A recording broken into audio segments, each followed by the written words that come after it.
இட்லி தோசைக்கு தொட்டுக்க ஒரு சூப்பரான கிழங்கு கத்திரிக்காய் சேர்த்து செய்த பஜ்ஜி எப்படி செய்யறதுன்னு பார்ப்போம். இது நாங்கள் எங்கள் வீட்டில் பஜ்ஜின்னு தான் சொல்லுவோம். நீங்கள் என்ன சொல்லுவீங்கன்றது மறக்காமல் கமெண்ட் பண்ணி சொல்லுங்கள்.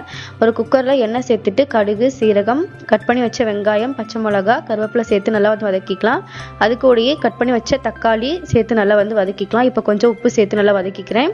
இப்போது மஞ்சத்தூள், மிளகாய்த்தூள், மல்லித்தூள் சேர்த்து நல்லா கிளறிக்கலாம்.